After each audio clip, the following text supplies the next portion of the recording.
સુરત જિલ્લાના ઉપરવાસમાં ભારે વરસાદ અને ડોસવાડા ડેમ ઓવરફ્લો થતાં બારડોલીમાંથી પસાર થતી મીંઢોળા નદી બે કાંઠે વહેવા લાગી છે. નદીના જળસ્તરમાં સતત વધારો થતાં બારડોલીના નીચાણવાળા વિસ્તારોમાં પૂર જેવી સ્થિતિ સર્જાઈ છે. રહેણાંક વિસ્તારોમાં પાણી ઘૂસી જતાં અનેક પરિવારો મુશ્કેલીમાં મુકાયા છે.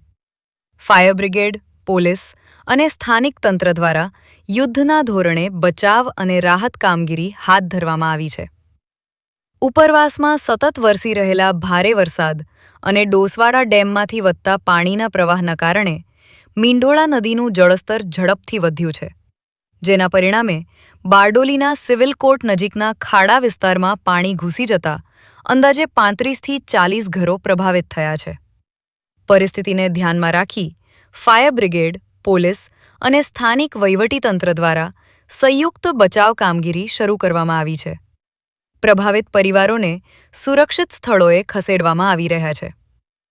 તલાવડી વિસ્તાર અને રાજીવનગરમાં પણ પાણી ભરાવાની સ્થિતિને કારણે પ્રશાસન સતત દેખરેખ રાખી રહ્યું છે અને જરૂરિયાત મુજબ રાહત કામગીરી કરવામાં આવી રહી છે. પૂરગ્રસ્ત પરિવારોને કોઈ મુશ્કેલી ન પડે તે માટે બારડોલી નગરપાલિકા અને વિવિધ સમાજસેવી સંસ્થાઓ દ્વારા સવાર સાંજ ભોજન સહિતની જરૂરી સુવિધાઓ ઉપલબ્ધ કરાવવામાં આવી રહી છે.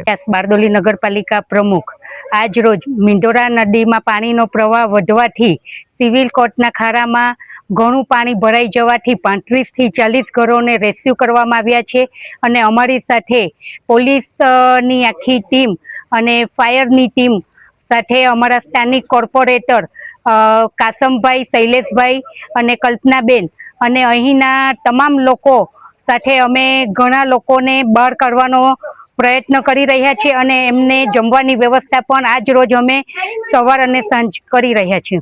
જી, આર સોની, station fire officer, Bardoli.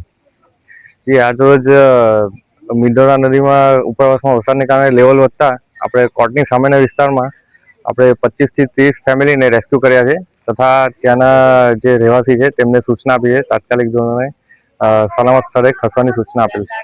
Bureau report, Gujarat Atmiyata news, Bardoli.